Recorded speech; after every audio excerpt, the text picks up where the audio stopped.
Je pense que quand on est un candidat de gauche, on essaye toujours de se trouver des racines les plus populaires que les autres. Et on essaye de montrer qu'on n'est pas né avec une cuillère en argent dans la bouche et que notre réussite politique, sociale ou professionnelle, on la doit qu'à soi et à l'école de la République, ce qui en soi est un objectif pour tous. Mais elle profite de ses origines modestes pour donner une connotation humaine à sa déclaration. Il y a beaucoup de choses à dire sur sa déclaration et aujourd'hui, on l'attendait. En effet, elle avait dit que jamais elle ne se présenterait pour au final faire le contraire, donc mettre encore un peu plus la parole publique en jeu. Elle se déclare dans une ville, Rouen, qui est comme Paris le symbole d'une union très difficile entre le Parti socialiste et les Verts, sans que l'un ne puisse gagner sans l'autre, mais qui derrière, une fois au pouvoir, rend très difficile l'action publique. On a l'exemple très concret, moi qui suis élu de Normandie, à Rouen, où le contournement Est, qui était soutenu par toutes les partis, y compris par la métropole de gauche avant les dernières municipales, a changé d'avis pour faire un choix et respecter l'avis des alliés écologistes, retirer la métropole socialiste de Rouen du financement du contournement Est, qui est un sujet majeur pour le bien-vivre de la population rouennaise et que le maire socialiste a bafoué. Je suis heureux de cette déclaration et de voir que la gauche et le Parti socialiste reprend un peu des couleurs. Il y a d'ailleurs un peu cette génération des territoires qu'elle a fait émerger autour d'elle, qui est quelque chose d'extrêmement malin, autour du maire de Nancy, autour de Carole Delga. Après, je ne suis pas sûr qu'elle soit la meilleure candidate pour incarner un renouveau de la France et un redressement, puisque Paris quand même cumule à 7 milliards de dettes, plus 15% en un an, et qui est une explosion abyssale de la dette publique parisienne, sachant quand même que la richesse de ce que peut toucher la ville en droit de mutation chaque année. Bref, donc c'est à la fois bien pour le débat. Après, à titre personnel, je remets en cause la capacité de Mme Hidalgo à pouvoir incarner la fonction de président de la République, bien que cet début de campagne présidentielle, à travers le discours que nous avons eu de Marine Le Pen aujourd'hui, la candidature de Valérie Pécresse à droite, la candidature de Mme Rousseau, beaucoup de femmes dans cette beaucoup de femmes, et ça peut peut-être bousculer un petit peu les lignes. Et je trouve que ce démarrage de campagne présidentielle a quelque chose d'intéressant. Je crois qu'elle n'est pas la seule à parler d'hausse de salaire, puisque Valérie Pécresse également a évoqué une hausse jusqu'à 2,5 du SMIC pour les salaires. Je pense qu'il y a de toute manière dans ce pays un vrai problème entre le coût de la vie, les salaires, et qu'est-ce que coûte à une entreprise un salarié.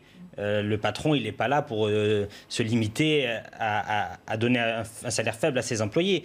Mais aujourd'hui, ça coûte le double de payer un salaire et de ce que ça coûte à l'entreprise. Donc c'est un sujet qui, je pense, doit être posé sur la table et qui va nécessiter bien sûr d'autres sujets sur des économies au sommet de l'État, des économies sur la machine et des baisses aussi sur les prélèvements sociaux et patronaux. Donc pour moi, ce débat, il peut avoir lieu. Après, Anne Hidalgo, qui aujourd'hui, sur une très belle image sur les docks de Rouen, se déclare candidate avec un discours bien écrit, avec un prompteur, il y a presque une séquence d'émotion. C'est bien, mais ça ne doit pas effacer son bilan.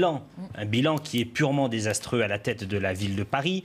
Paris qui est quand même un moteur économique, qui est la capitale de notre grande nation, où les problèmes de saleté, d'insécurité sont posés, où les problèmes d'inégalité sont creusés. Aujourd'hui, on a des arrondissements de Paris où les loyers atteignent des sommets abyssaux et où la pauvreté se concentre dans d'autres quartiers. Et elle n'a pas non plus réussi à lutter contre ça. Il y a ce magnifique projet vu avec Valls, d'ancien ministère des Armées, qu'on va transformer en logements sociaux, boulevard Saint-Germain. Mais bon, ça, c'est anecdotique. Pour moi, va se poser aussi la question de l'alliance avec les Verts. Parce que pourquoi Anne Hidalgo aujourd'hui est facilement réélue maire de Paris? Parce qu'il y a cet apport en voix et en siège qu'apportent les Verts. Et sans quoi elle ne peut rien passer. On a vu l'exemple sur la police municipale. Certaines voix de gauche ont manqué. C'est les voix de la droite qui ont permis d'aider Anne Hidalgo.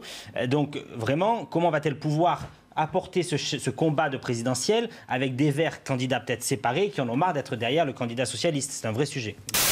Le slogan liberté, c'est un slogan choisi, je pense, cet été, au vu des manifestations du samedi anti-pass, anti-vaccin, qui étaient brandies partout. Et je pense qu'elle essaye de surfer sur cette dynamique rendez-nous de la liberté qu'on nous prend pour essayer de ramener à elle un mouvement contestataire qui est un mouvement en plus très anti-Macron et qui, je pense, va beaucoup alimenter sa campagne dans les prochaines semaines. Autant j'ai trouvé que Marine Le Pen était très en forme à Fréjus, où le public l'a galvanisé, je ne sais pas. Autant j'ai trouvé que le discours, c'était un peu une hôte du Père Noël. On a tout eu. On a eu l'immigration, la vie dans les quartiers, le transport gratuit dans les trains pour les jeunes. On a eu la sécurité. On a eu même un couplet sur les GAFAM, Facebook, et le fait de réduire peut-être leur influence ou créer même, je crois, un réseau social gratuit, ouvert à tous. Bon, bref, on a tout eu. Et je trouve qu'elle est un peu en perte de vitesse. Il y a ce mouvement Zemmour qui est en train d'émerger. Est-ce qu'il ira jusqu'au bout? Est-ce qu'il fera pchit?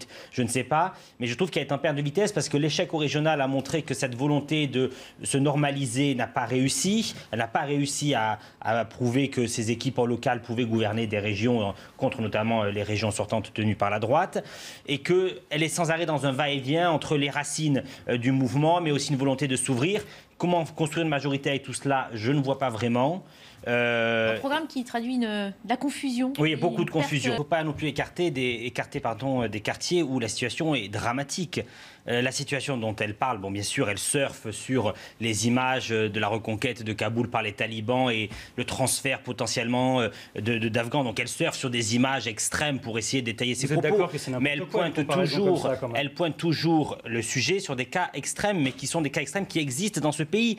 Moi, il y a 10 ans, quand je travaillais pour un élu du gouvernement, pour rentrer dans des quartiers à Marseille il y a 10 ans, il fallait l'autorisation. C'était il y a 10 ans. Donc imaginez aujourd'hui la situation. Et donc il ne faut pas non plus minimiser des situations. Elle est dans une volonté d'aller sur l'extrême pour faire peur et justement pour attirer les électeurs. Mais elle pointe toujours des situations qui sont existantes et que le pouvoir successif n'a pas su résoudre.